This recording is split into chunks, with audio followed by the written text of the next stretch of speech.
But we're now joined by Juliet Vorster, and she is going to be talking about metaphysical motivation. And hello, Juliet, how are you? I'm very well, thank you, Sally. Welcome to the programme. Thank you very much. Now, it's great to be perhaps here. for those of us who are not totally au fait with metaphysical motivation, perhaps you'd like to explain. Which it, I'm guessing is most of us. Okay. Yeah, the motivation bit everybody gets. Yeah. It's, Yes. I'm an inspirational success coach, but the metaphysical element is about the unseen realm. We all know about the physics we were taught in school, about 2 + 2 is 4, and all the way that things work. But there are other laws, like universal laws, like the law of attraction, which has been very popularized by The Secret, the law of cause and effect, the law of circulation. And all of these things are at work, just like gravity is holding us down. And I personally can't tell you exactly how gravity works, but we know that it does. And these universal laws are exactly the same as that. And they're at work in our life. And what I teach people is how to harness them to reveal their own magnificence, their own power and passion within them, to help them get through some difficult stages in life. I specialise in working with people that are going through stress and depression, but I also coach business owners and generally people who are just looking for more in their life. It's very much using the unseen realm and the power of your mind to move from where you are to where you would love to be. Sorry. I was going to say, but you could be... me first. Now, you started out in the Royal Navy, so how do you, and we were talking earlier, radar operator, Royal Navy, and you were in there for what? I did 5 years. 5 in the years. Navy, You come out of that, you go into printing, and you have your own printing business, you then run an advertising business. How the heck do you get from that to be an inspirational and a motivational speaker? It's a kind of long journey, but in some ways it was very natural for me. I came into the world, even as a child, looking for more out of life, recognising that there had to be more than the things that we were taught. Yeah. So my time in the Navy was a great opportunity for expanding my horizons, and I loved it, and it was great, and it's what brought me to this area, which is a fantastic, great place to live. But lots of different things happened to me in my life that projected that kind of inquiry, and the final thing was 10 years ago I was diagnosed with clinical depression. So a lot of different things that happened in my life got me to that place. I really was in a space where I didn't want to get out of bed in the morning. That's how my life was. I was under the duvet. I had no optimism for life. I felt like I was unworthy. I had no purpose.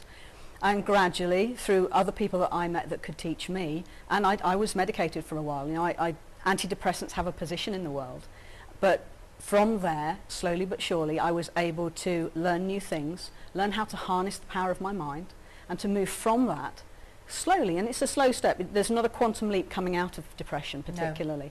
No. And interestingly, you were talking about it earlier in the soap operas. It's something that's still very, very prevalent and still not really talked about. But lots of people are on antidepressants or are really struggling. So for me, my journey was gradually improving my life, learning lots of new skills until I got to a place where I am now, and I do have a blissful life. I'm truly blessed and so grateful for the life I lead now. Can I ask you something? Is there nature versus nurture here with people? Because you meet people and automatically they're a glass half empty person, aren't they? They seem to be. And then you meet other people and their glass is always half full.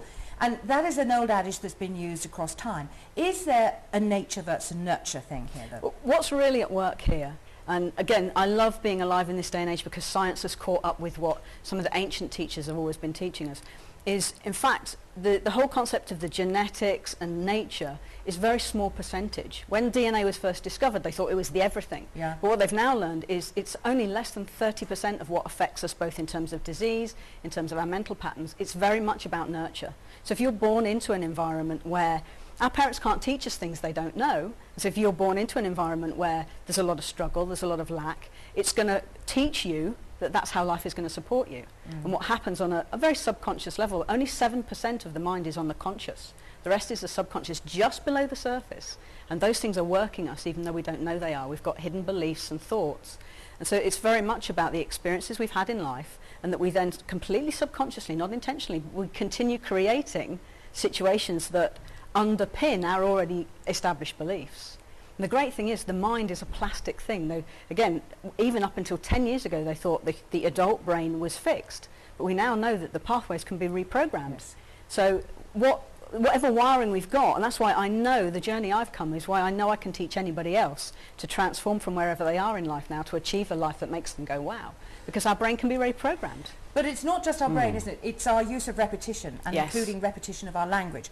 And our language, if we start off by saying, I can't, I won't, I shan't, And it is about our language too, that Very much so. all the time reinforce that feeling of negativeness, don't we? Absolutely. There's a brilliant quote from Henry Ford. If you think you can or you think you can't, you're probably right. And it's absolutely true. Whatever you believe is true for you. Yeah. And so what we can do is we can start breaking that down, and I work with a lot of different tools and techniques.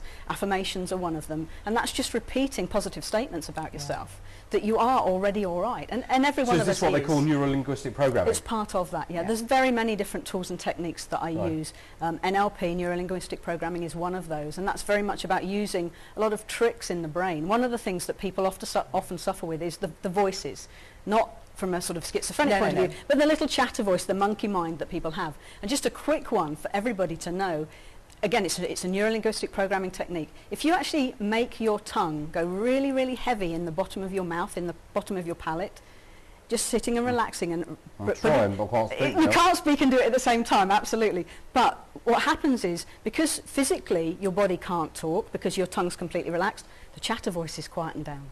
So it's a great quick tip for anybody who's struggling with that, with the constant chatter of negative talk in their minds and the stories they're telling themselves. Now, in my past, I have actually used and engaged and paid for a life coach, which I felt to be a complete waste of my money.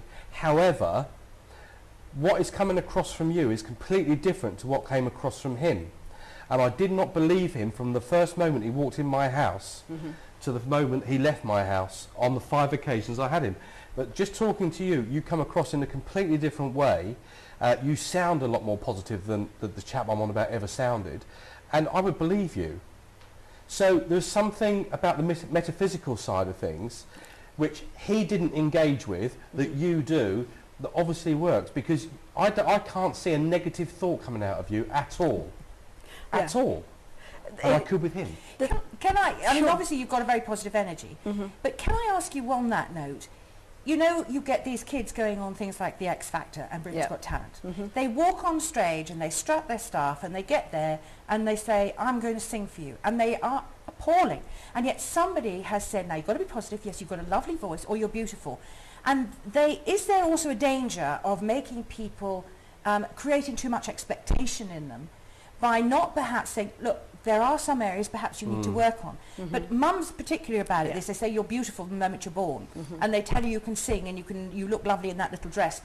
But in actual fact, are you doing people a favour by continually saying, no, you're fabulous, you're wonderful, fantastic?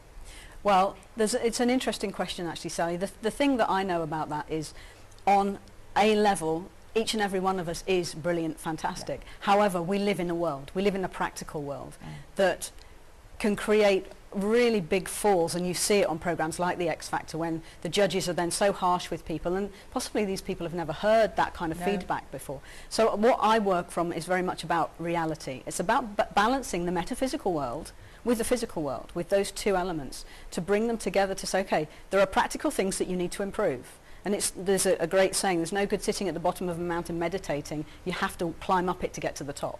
And so I work in both realms, working on the spiritual side of things, the thoughts that create what's going on the subconscious level, but also then coaching people to take the practical steps, which is probably what your life coach was able to do, but not support you so much on a sort of mental and emotional level. Yeah, basically, I mean, I was struggling. My time management was rubbish, frankly. That's what I really wanted help with. And to be fair, what he told me I already knew, and most of it I'd already done. It's because I'm of a character where if somebody asks me to do something, I don't want to let somebody down, and I like people to like me. And I think that's typical of anyone that's involved in media. You want to be liked, otherwise there's no point being in the media. Unless you're Jeremy Paxman. Exactly. However, so therefore, if somebody asks me to do something, in my own time, whether it be for a charity or to go to school, I do it. To the point and the detriment of sometimes of my home life. Right. And I tried to bring this guy in to say, well, hang on a moment, you need to rearrange your time because you need to get back some me time and some family time. But perhaps you needed a time manager, not a life coach. Or maybe I just needed somebody to manage my diary for me and put me in the right place at the right time. Possibly one of the other things that I would encourage you to think about there is that very little word, no. And we're all very bad at that. That's another thing that often... We're very brought bad up to at say it. yes. Absolutely. We obey allegedly our parents. And this is again about those unconscious Yes. beliefs, the thoughts that are still working us. My example with this is always, if you took a 5-year-old and you told that 5-year-old that they shouldn't talk to strangers, that's great advice for a 5-year-old. But if, as that child grows up, they're still applying that advice, but 25, you've got a very disassociated young adult. And that's what happens to us on a subconscious level. We've heard these messages when we're young, and we're still applying them subconsciously when we're into adulthood. Being a people pleaser, having to do everything that everybody asks you. Those are all patterns that are repeated, and it's then about just breaking those down and letting go of them and replacing them with more positive kind of beliefs. To be fair, he did tell me to use the no word, and I just can't bring myself to do it. I know. Anyway, It's a good thing. Anyway, Juliet, we could talk for ages with Absolutely. you. Unfortunately, we've only got a short space of time. But how can people get hold of you? Now, you've got a website. I have got a website, yes. It's nice and easy. It's julietvorster.com. Right, so they can get hold of you, and of course, if you would like more information about Juliet, then you can always come to us at info@portsmouthlive.tv. We'll be very happy to pass your inquiry on. But it's been fascinating talking to you. Thank you very much for having me. We'll look forward to having you on as a regular guest. Most of our guests do come back and see us again. I'd so love it's to not do too that. terrifying experience. Fantastic. And we'll look forward to talking more about this. And thank you very much for joining us today. It's my pleasure. Thank you, Julie. It was nice to meet you. Very honest as well.